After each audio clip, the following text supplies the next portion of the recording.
Bueno, antes que nada les agradezco la invitación. Es un gusto para mí estar acá a la distancia presentando algunas ideas para compartir con ustedes. Le agradezco a Juan Manuel por la invitación. Y voy a presentar algunas ideas que tienen que ver con la relación entre la dinámica de las disciplinas científicas y las políticas científicas, que son dos cuestiones que normalmente no se piensa que tengan mucha relación entre sí. Entonces vamos a ver, en primer lugar, habría 5 modos de pensar la organización de la ciencia, ¿no?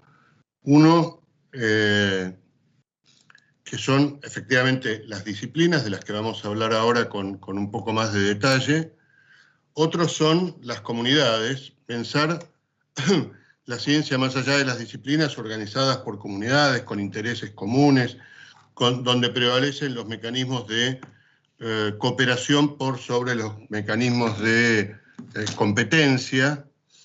La tercera perspectiva es la de los campos científicos, que a diferencia de las comunidades, pone más el énfasis en cómo los científicos compiten entre sí que en el modo en que colaboran. La cuarta forma de pensarlo son las arenas.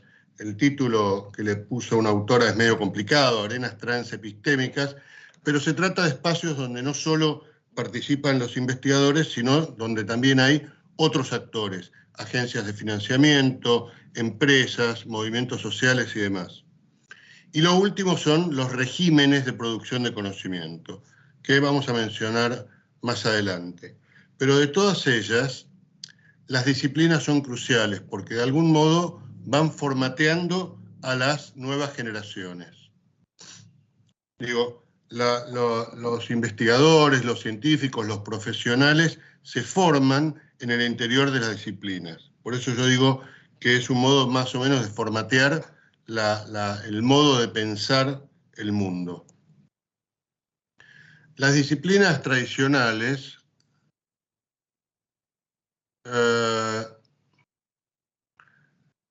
las disciplinas tradicionales se fueron institucionalizando a mediados del siglo XIX, aunque nosotros pensemos que es algo muy antiguo, tienen unos 150 años nada más, ¿no?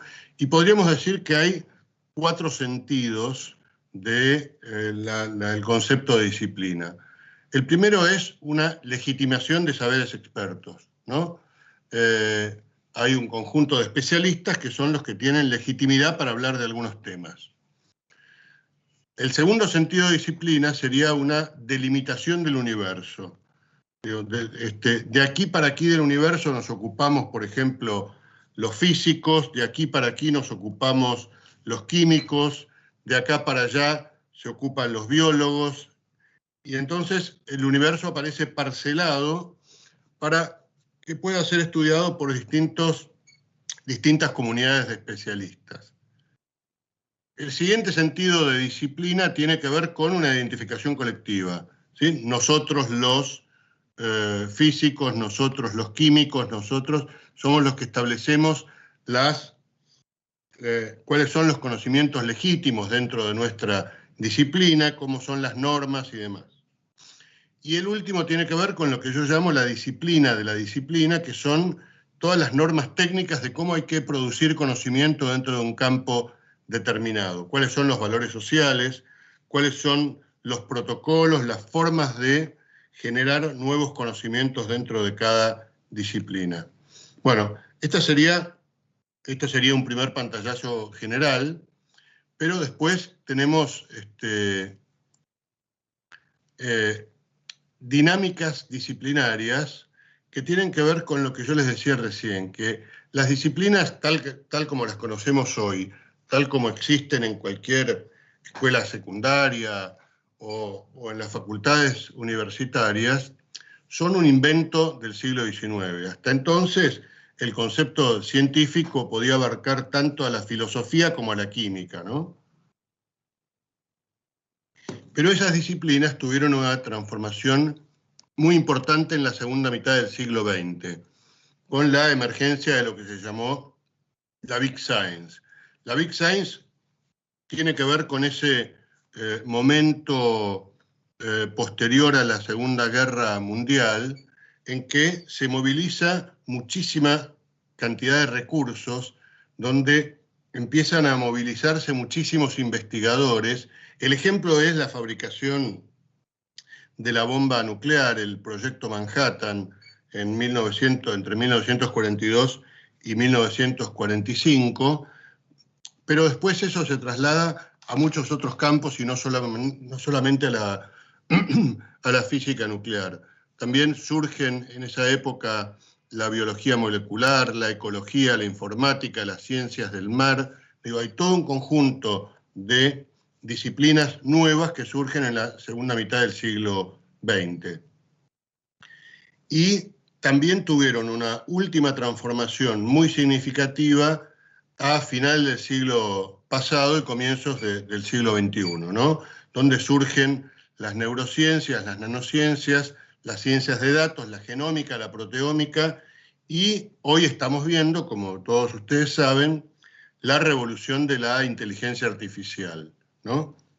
Esta inteligencia artificial que nos está cambiando los modos de, no solo de procesar y de distribuir conocimiento, sino también los modos de producir conocimiento. Entonces estamos viviendo unos cambios muy, muy acelerados y muy profundos. Bien. Ahora, las disciplinas no son una división natural del mundo, ¿no? Esta idea de que de aquí para allí se ocupa tal grupo de investigadores y de acá para allá se ocupa otro, es una división arbitraria, no es una división que responde a ningún orden natural, ¿no? Produjeron, de hecho, esta segmentación que organizó el universo en ciertos cajoncitos, donde cada uno se va a ocupar de un cajoncito, que es el objeto de cada disciplina científica. Y cada cajoncito involucra un conjunto de fenómenos que son separados de los otros, ¿no? Y por lo tanto estudiados por otras disciplinas, con un cierto objeto de practicidad e identificación de quienes los estudian. Pero de hecho el mundo es mucho más complejo y se resiste a ser fraccionado con esas divisiones relativamente estáticas. De hecho, yo hace algunos años estudié en qué momento la física le robó a la química al átomo como objeto de investigación, ¿no? Porque hasta bien avanzado el siglo XIX, el átomo era el objeto de investigación de la química y no de la física. Ahora, discutir las disciplinas no es solamente una cuestión epistémica, no es que solamente estamos pensando en cómo se organiza el conocimiento, sino que es también una cuestión política y es también una cuestión de políticas. Entonces veamos un poco el papel de la ciencia y de las disciplinas en la formulación de problemas sociales y de problemas públicos. Primero, a ver, ¿qué cosa es un problema público? ¿No? Un problema público no es una entidad estable y objetiva, no es que todo el mundo esté de acuerdo en que tal problema es un problema público y lo admite como tal. De hecho, hubo problemas que eran problemas en el pasado y no lo son hoy y viceversa, ¿no? Uno puede pensar, por ejemplo, el desempleo en el siglo XIX, bueno, no era un problema porque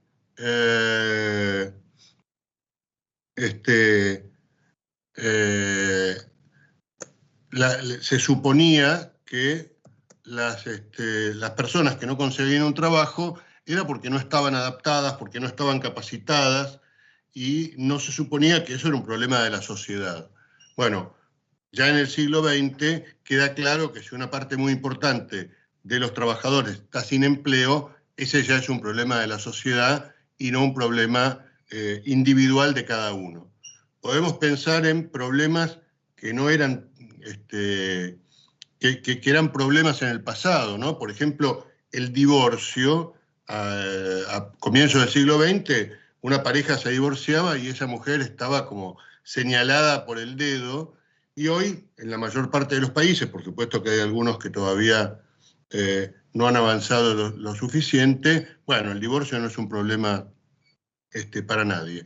Entonces, lo que es un problema y lo que no es lo que cada sociedad construye en un momento determinado como problema. Y esto es muy importante.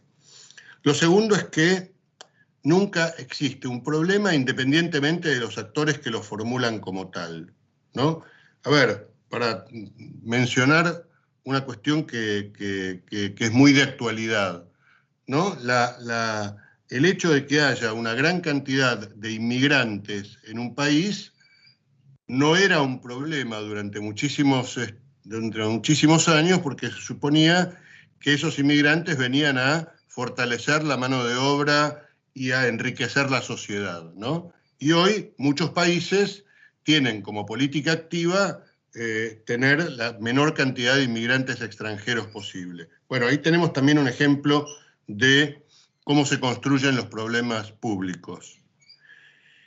Y en último lugar, y que es lo que más nos interesa, es que los científicos pueden, y de hecho participan muy activamente en la formulación de problemas públicos, ¿no? Entonces vamos a formular algunas preguntas. La primera es muy importante que nos preguntemos quién define qué es un problema público.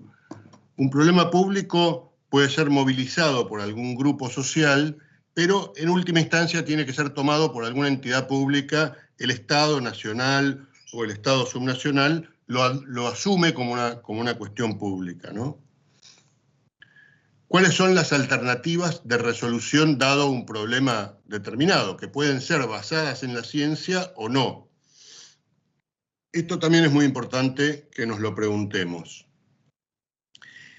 Lo siguiente es, bueno, si existen soluciones basadas en el conocimiento, ¿qué diversos conocimientos se podrían producir?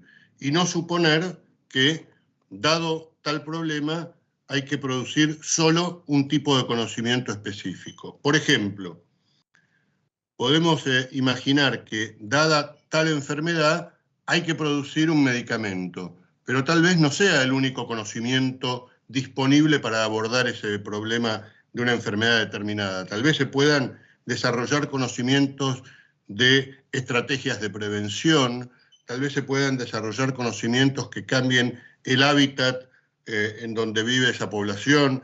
Digo, puede haber distintos tipos de conocimiento y habría que romper esa naturalización de que, dado tal problema, el único conocimiento disponible es uno determinado, este o aquel. Lo otro es, y esto también es fundamental, que otros actores deberían participar para industrializar el conocimiento. Supongamos que tenemos, de nuevo, una enfermedad determinada, como tuvimos hace 5 o 6 años la pandemia de COVID, y entonces, bueno, había que producir una vacuna. Pero el conocimiento, por ejemplo, aislar el virus, generar un modo de, con ese virus, inmunizar, por ejemplo, con virulencia atenuada, sacando algunos fragmentos del ADN de ese virus, generar una vacuna, toda esa parte lo hace un laboratorio académico, un laboratorio universitario, demás. Ahora, la producción en masa de 50 millones de vacunas lo hacen otros actores. Son empresas, serían laboratorios farmacéuticos públicos, pero no son los mismos actores que los que producen ese conocimiento en el interior de los laboratorios. Y la última pregunta, que me parece también importante, es, bueno, ¿y cómo democratizar el conocimiento y la toma de decisiones en relación con este vínculo entre problemas públicos y problemas científicos?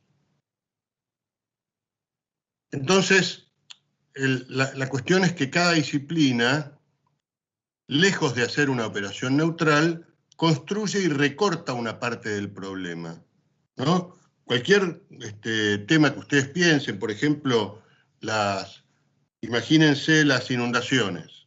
Entonces, va a haber una disciplina que dice, bueno, pero es que el problema, si supongamos que son los meteorólogos. Y entonces van a recortar el problema de las inundaciones en el fenómeno del Niño, ¿no? Y cómo fueron cambiando ciertas condiciones macro, pero de pronto eso puede ser abordado por otras disciplinas, por ejemplo, la relación entre la población y un cierto territorio, dónde se instala la población, cómo se hace la gestión de los animales en un espacio determinado, y entonces los problemas pueden ser construidos de forma diferente. Entonces, lo que tenemos que ver cómo desarmar es que cada disciplina construye y recorta una parte de un problema.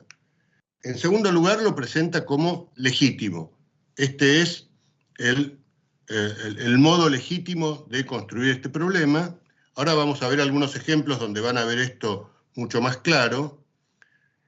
Lo presenta como legítimo y por lo tanto excluye otras soluciones, ¿sí? Las otras soluciones son o inadecuadas o no tan eficaces como las que propone cada una de las disciplinas. Y en último lugar, a menudo coproduce promesas junto con el nacimiento de nuevos campos disciplinarios. Por ejemplo, a comienzos del siglo XX, la bacteriología, cuando surgió identificando los microbios, los microorganismos, vino asociada a la promesa de que iba a modificar toda la salud pública. La energía nuclear se vino asociada a la promesa de que iba a haber una fuente inagotable de energía, ¿no? Más allá de los usos bélicos para la guerra, la idea de la energía nuclear es que iba a haber una fuente no como los recursos de combustibles fósiles, sino que iba a haber una fuente inagotable de energía. La genómica iba a explicarnos la esencia de la vida. El genoma humano nos iba a poder mostrar cómo era finalmente la esencia del ser humano y de todos los organismos vivientes.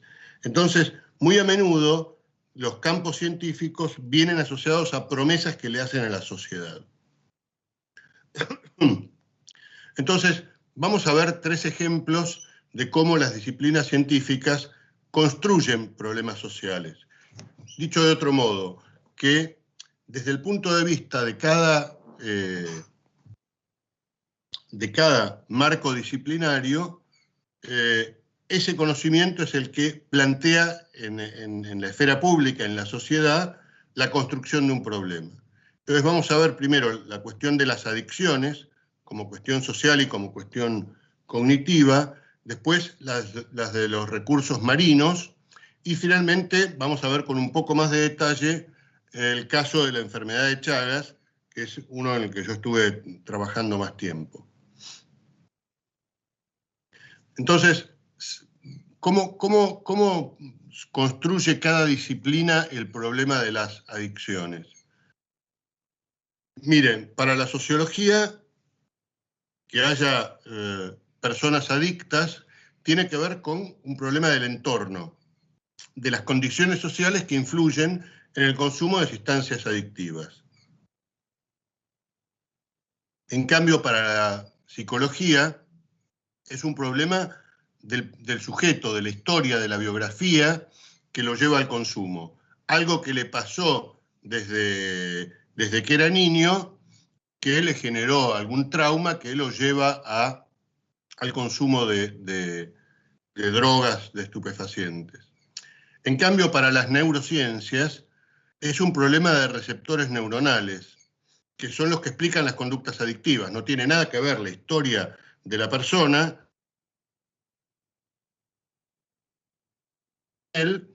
y tampoco tiene nada que ver con el entorno social. Si es un entorno desfavorecido, con pocas oportunidades de trabajo, como diría la sociología, para las neurociencias es una cuestión de receptores neuronales y todo el resto no tiene nada que ver. Para el derecho, se trata de definir si son prácticas privadas o públicas, y en todo caso, si hay delito o no en el consumo o el tráfico de sustancias adictivas. Y para la infectología, De lo que se trata es de identificar contagios en las prácticas adictivas, por ejemplo, por el uso de jeringas y otros riesgos asociados al consumo de sustancias tóxicas. Vamos a ver ahora un segundo caso, que es los recursos marinos, que es otra cuestión que estuvimos estudiando, ¿no? Para la biología de la conservación es necesario conocer cuáles son las poblaciones marinas para protegerlas, para ir monitoreando aquellas poblaciones que estén en riesgo, porque se rompe el equilibrio ecológico de la vida marina, porque hay más depredadores de una especie que de otra, y entonces, o por supuesto porque hay mucha pesca y entonces hay especies que van disminuyendo o hasta incluso desapareciendo. En cambio, para la biología pesquera también es necesario conocer las poblaciones, pero no para protegerlas, sino para ver cuál es el límite donde se puede explotar lo que se llama máximos rendimientos sustentables, más allá de los cuales no pueden explotarlos, no pueden seguir pescando porque la cantidad de ejemplares disminuye. Y entonces la actividad se vuelve menos rentable económicamente. Para el derecho internacional, se trata de establecer los límites de la jurisdicción nacional de los recursos marinos. Ustedes saben que hay muchas áreas donde hay flotas, en particular chinas, que avanzan sobre los límites jurisdiccionales de cada país y pescan en aguas que son de otros países. Pero esto lo han hecho muchísimas flotas con distintos orígenes. Y para la ingeniería o arquitectura naval, se trata del diseño de embarcaciones y redes orientadas a blancos, a poblaciones específicas de peces, las más adaptadas para cierto tipo de pesca. Entonces vemos acá que tenemos 4 modos totalmente diferentes de construir el problema de los recursos marinos.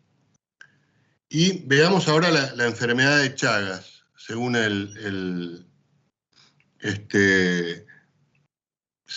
según distintas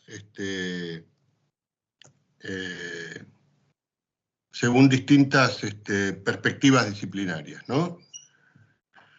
Para la medicina y la epidemiología tradicional, de lo que se trata es de determinar la extensión geográfica, social y las condiciones de contagio. Tal vez, a diferencia de los casos anteriores, algunos pueden no saber qué es la enfermedad de Chagas, entonces se los explico en 5 palabras. La enfermedad de Chagas es una enfermedad que es transmitida por un parásito que se llama Trypanosoma cruzi. Ese parásito lo lleva un insecto que se llama distinto según los países. En Venezuela se llama pito, en Argentina se llama vinchuca, en Brasil se llama barbeiro. Y es particular, no es una enfermedad que afecta a toda la población, sino que es una enfermedad que afecta al medio rural, porque estos insectos se alojan en las casas de adobe, con techo de paja. Es muy poco frecuente que haya transmisión de esta enfermedad en las ciudades. Es sobre todo una enfermedad del medio rural. Entonces, para los entomólogos se trata de controlar a las poblaciones vinchucas. Si uno controla la población de vinchuca, no hay más transmisión. Para los expertos en hábitat, se trata de modificar las condiciones de vivienda que favorecen el alojamiento de los insectos. O sea, si hubiera monoblocks de cemento en todos los campos de América Latina, pues no sé si dije que es una enfermedad que solo existe en América Latina, desde ciertas partes de México hasta el norte de Chile y Argentina. Entonces, si uno pudiera poner monoblocks de cemento en todas las viviendas rurales, no habría posibilidad de que se alojaran los insectos. Claro que es, por supuesto, una estrategia inviable, ¿no? Para las ciencias sociales se trata de indagar la estructura social la pobreza rural y el acceso a los servicios de salud. Para los cardiólogos, se trata de identificar tratamientos y medicamentos adecuados para la cardiopatía chagásica, porque la manifestación de esta, más común de esta enfermedad son anomalías cardíacas. Ataca el corazón. Para los biólogos moleculares, se trata de identificar en el genoma del Trypanosoma cruzi los blancos para donde atacar al parásito. Y para la investigación industrial, basada en los blancos para atacar al parásito, producir medicamentos que puedan venderse en todas las farmacias. Entonces, esta es el panorama de cómo las distintas disciplinas van construyendo un problema.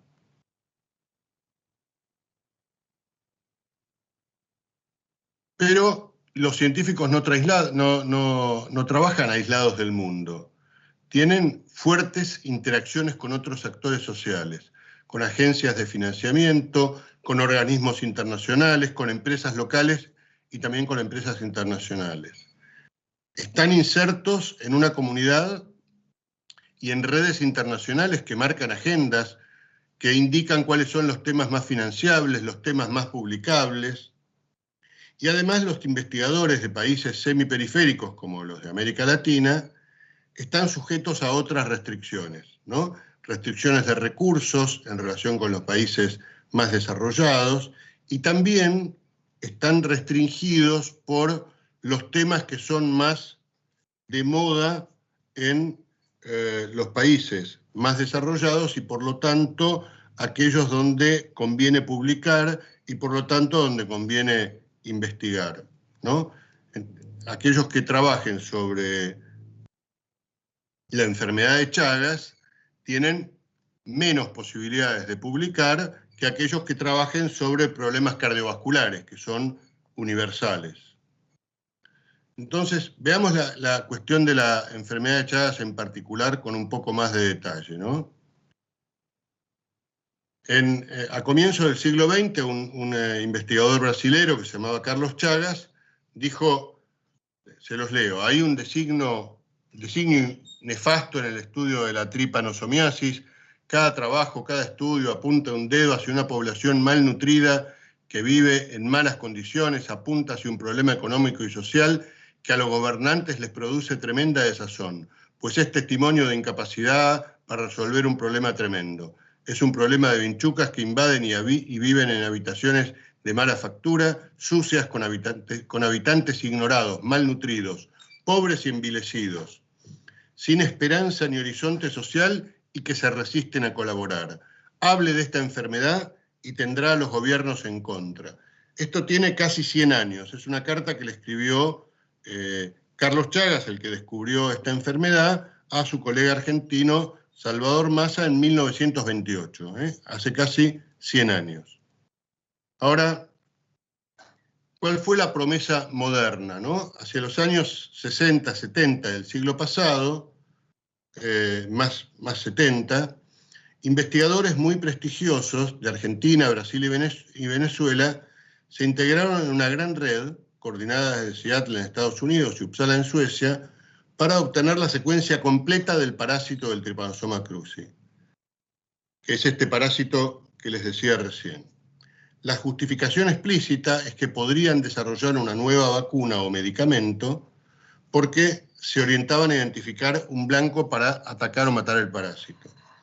Y esto vino acompañado de todo un movimiento que tendía, como les dije hace un rato, que el genoma completo permitía comprender algo así como la esencia de lo humano, o la esencia de los seres vivos. ¿Cuáles son los supuestos que había atrás de esta forma de construir el problema?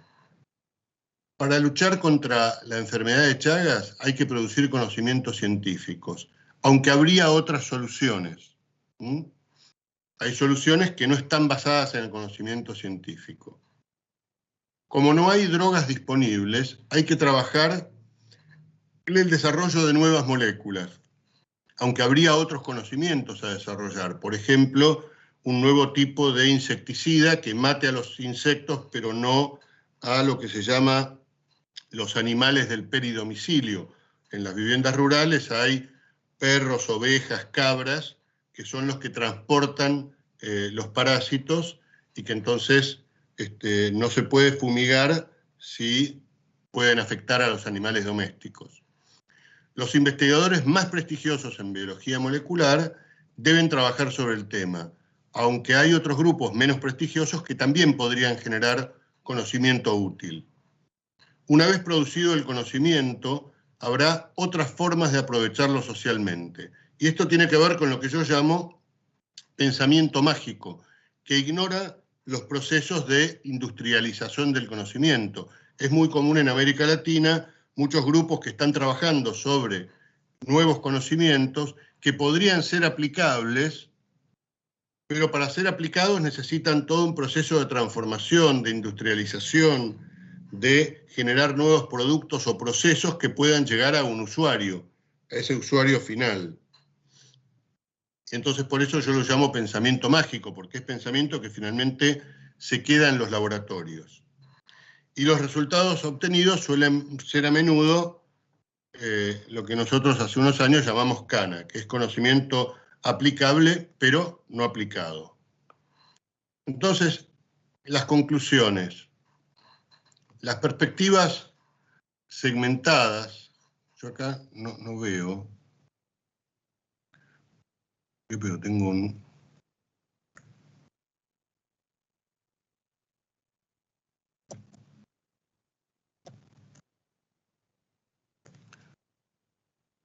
Bueno.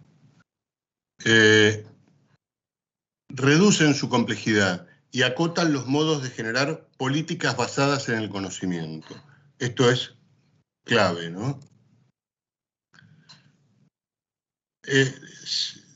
Dicho de otro modo, las disciplinas recortan un problema e impiden pensar cada uno de los problemas públicos de un modo más complejo y en sus distintas dimensiones. Excluyen aspectos que su propia disciplina no les permite pensar.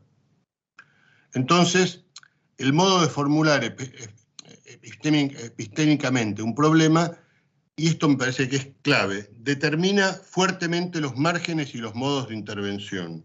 Si yo defino que la adicción es un problema de los individuos, voy a tener que intervenir sobre cada uno de los individuos y no sobre las condiciones sociales, ni sobre los receptores neuronales, etc. Entonces, el modo en que un problema se define o se construye determina el modo en que se interviene sobre ese problema. Y por lo tanto es necesario pensar otro modelo que se aleje de las construcciones disciplinarias, que son parciales, y permita pensar la complejidad de los problemas actuales, evaluando los mejores modos de intervenir sobre ellos en los contextos semiperiféricos, es decir, tomando en cuenta las restricciones que tienen los países de América Latina que mencionábamos recién. Si tomamos en cuenta que además hay una fuerte crisis en las publicaciones, también deberíamos pensar en otro modelo de hacer ciencia. La crisis de las publicaciones tiene que ver con lo siguiente, se los puedo explicar muy rápido.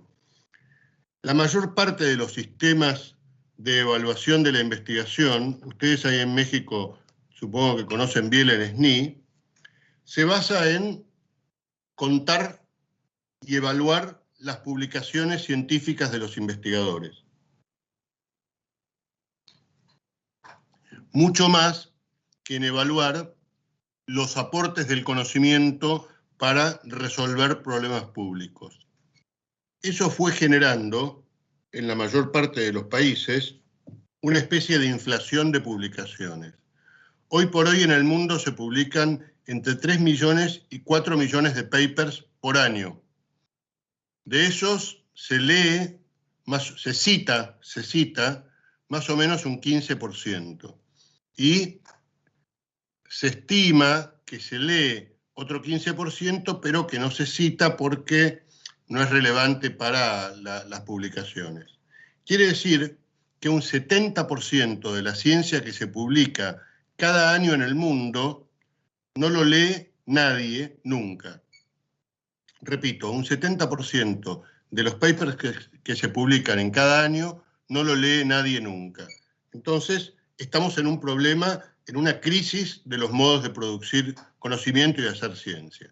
Por eso deberíamos pensar, digo yo, en otro modo de hacer ciencia que podríamos llamarlo postdisciplinario, lo cual nos permitiría pensar los problemas de un modo más integral, construir problemas tanto de conocimiento como problemas públicos de un modo más integral y, por lo tanto, desarrollar conocimientos que sean verdaderamente útiles para resolverlos. Bueno, muchas gracias. De aquí. Yo tengo varias dudas desde hace mucho tiempo, que ya tengo el gusto de conocer al doctor Pablo Kreimer desde hace tiempo, y cada vez voy tratando de entender un poco más lo que hace, pero yo tengo varias dudas.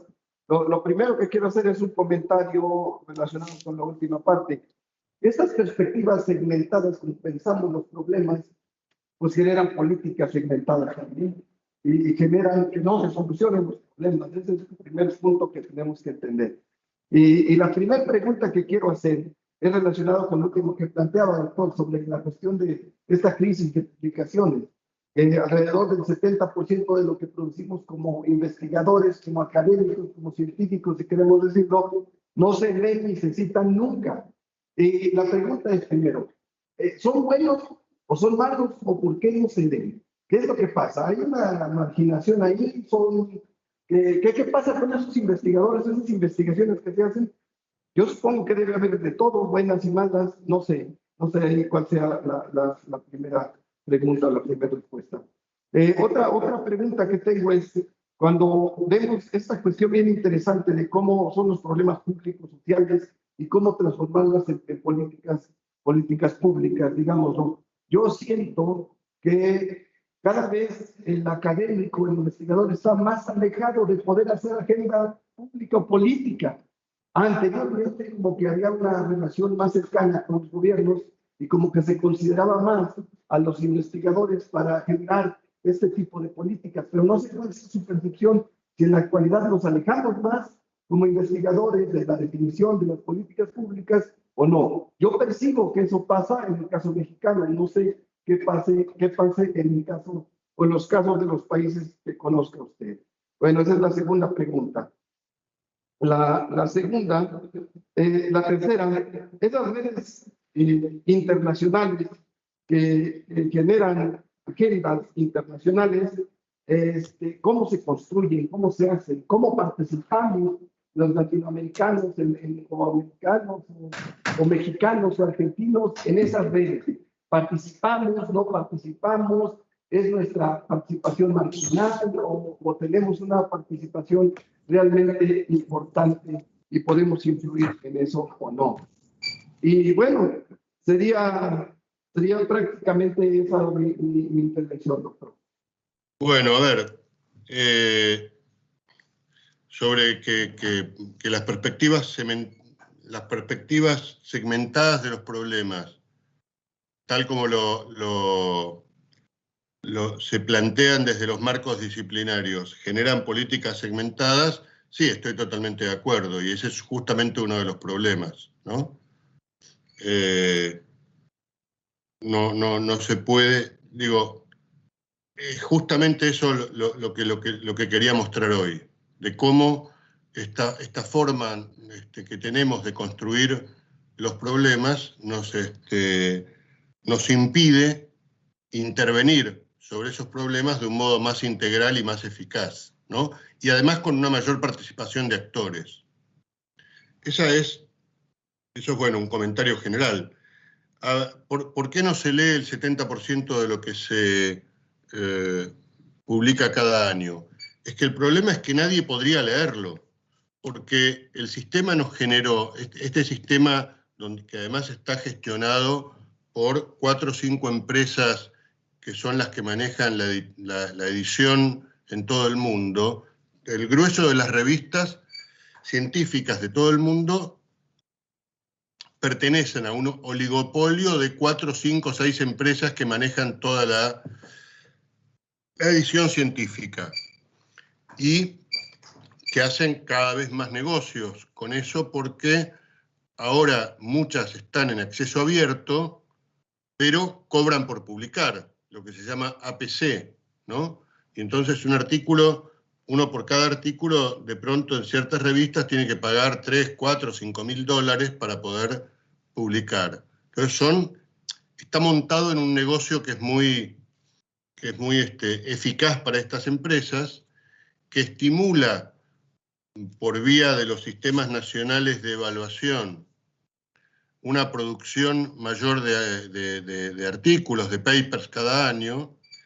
Tenemos también que el mundo fue cambiando y hace 20 años no teníamos que los chinos eran el primer productor mundial de papers como son hoy, que han avanzado en muchísimos de los campos, producen más artículos científicos por año que Estados Unidos y bastante más que los países europeos todos juntos.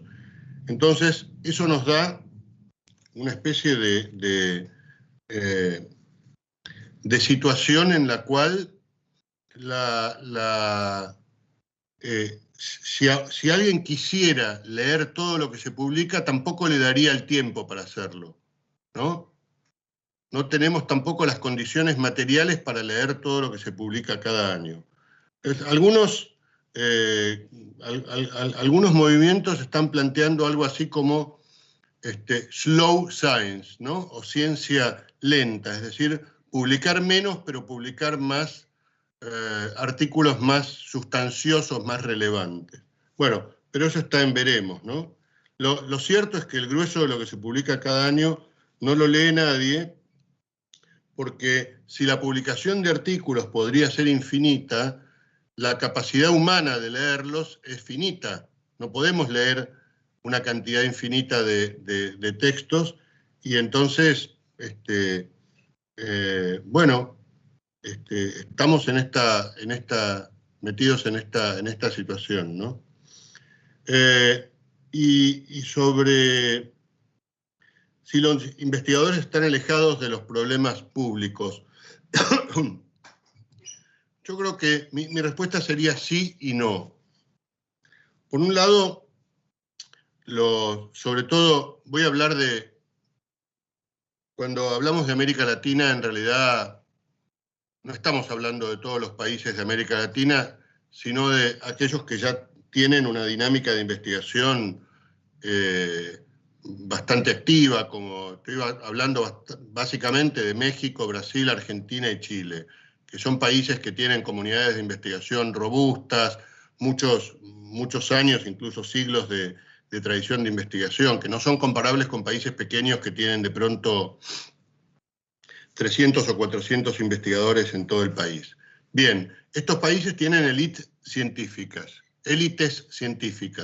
que están vinculados con los grupos hegemónicos a nivel internacional, participan en redes internacionales, ¿no? Si ustedes van a ciertos grupos de la UNAM, de Cinvestav, del Colegio de México, digo, estos lugares donde están radicadas élites científicas que están vinculadas con la ciencia mainstream internacional. Lo que pasa es que, primero, eso genera cierta segmentación entre aquellas élites que están muy integradas y el resto de los investigadores que están mucho menos integrados y que entonces deberían ocuparse más de problemas locales. Las élites están más ocupadas en pensar cuestiones internacionales, que son las que les permiten vincularse con sus colegas de Alemania, de Estados Unidos, de Inglaterra, de Francia y demás. Y forman parte de una especie de élite científica internacional.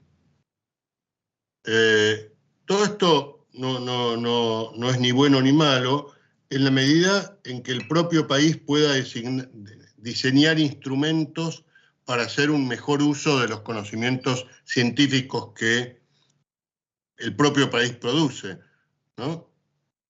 Entonces, yo creo que la cuestión está en jugar con estas distintas tensiones que hay.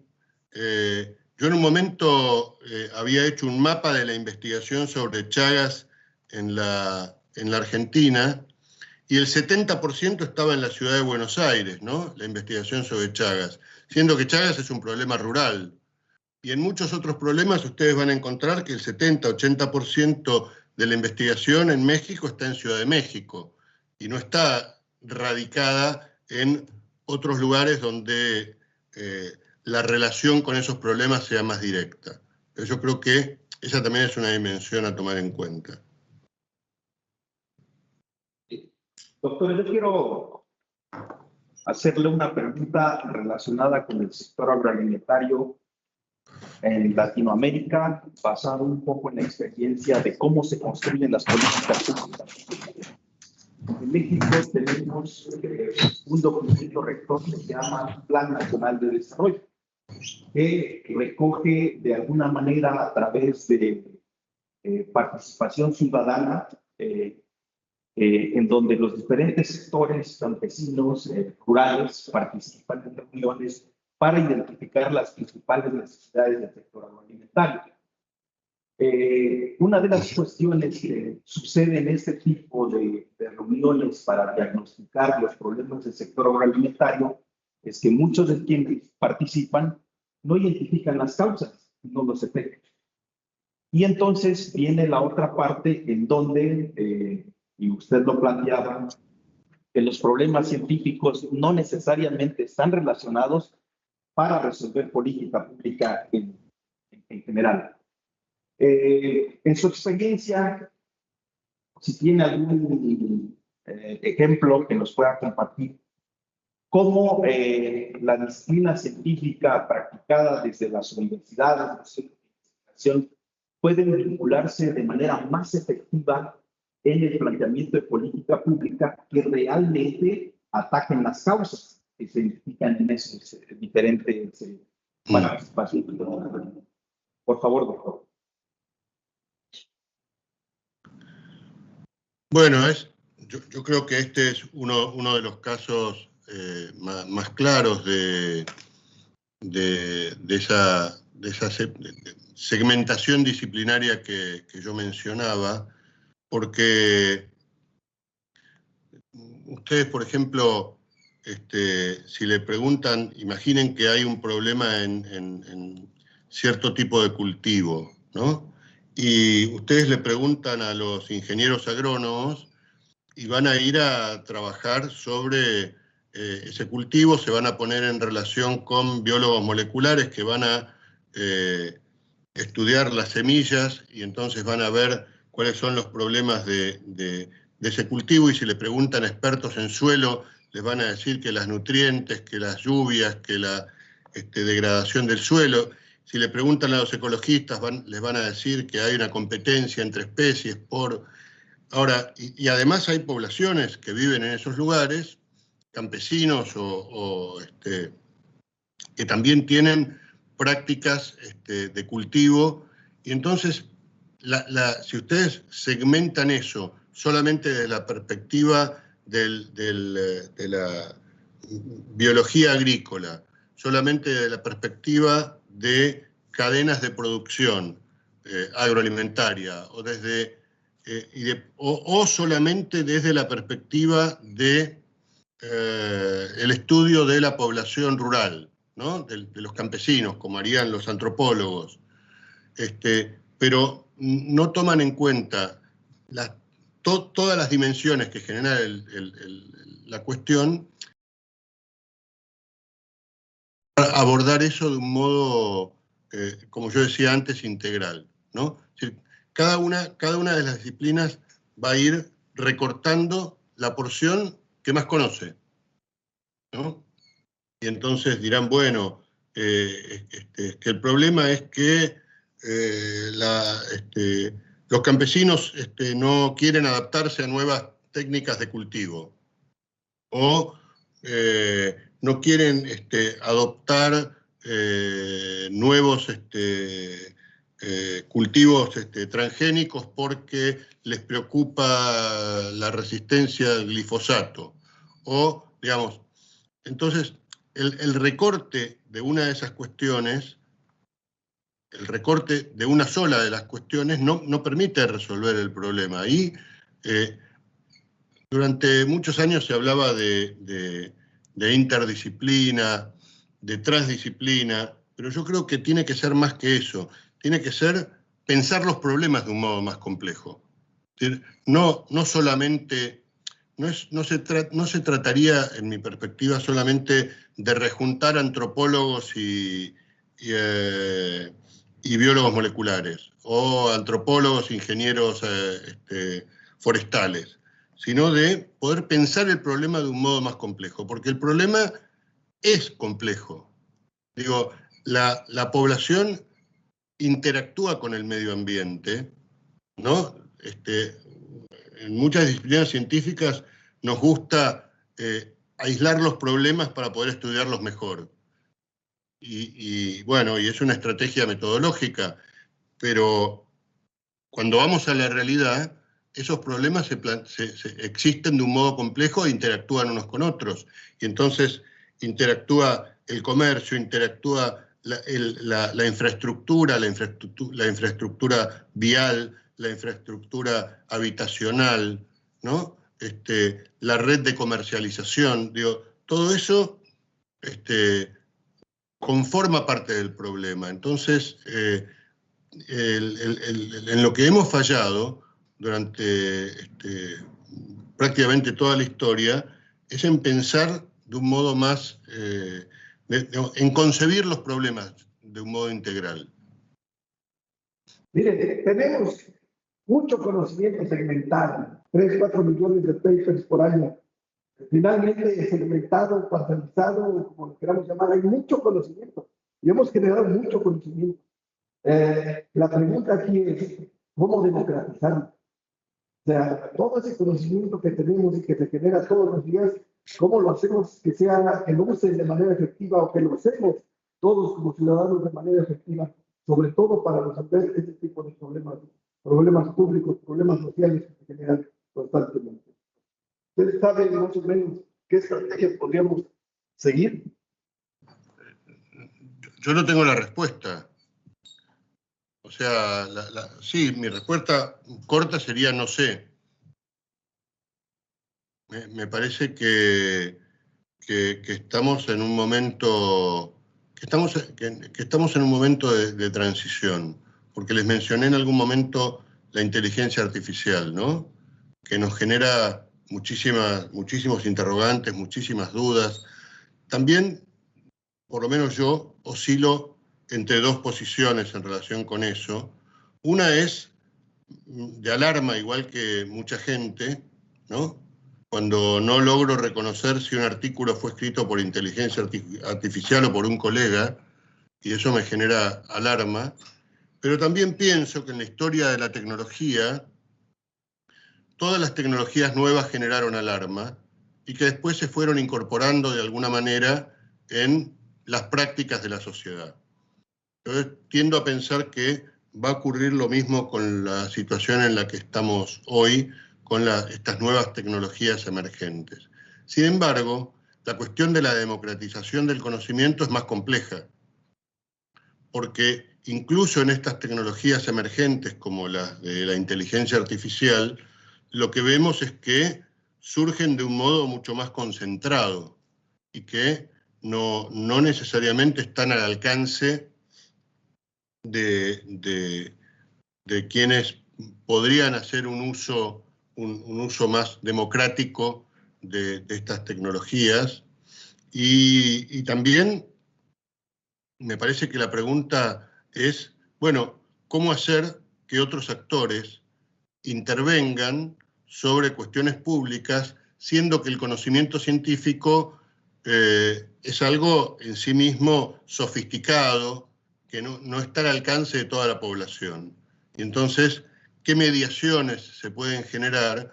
Como hace unos 20 años, un investigador médico argentino planteaba en un debate público, ¿cómo le explico a mi vecina que lo que yo estoy haciendo le sirve a ella? ¿No? Y la cuestión es, uno debería primero preguntarse si lo que está haciendo le sirve a la vecina o no, porque si no, no se lo va a poder explicar. Ahora, si sí le sirve, necesitamos un tejido de mediación. En el caso de ustedes que están trabajando con cuestiones de desarrollo agrícola, bueno, hay toda una red de actores que sí deberían participar en la medida en que desde el mundo académico se pueda generar una especie de traducción de problemas del lenguaje científico a un lenguaje que pueda ser compartido por otros actores, ¿sí?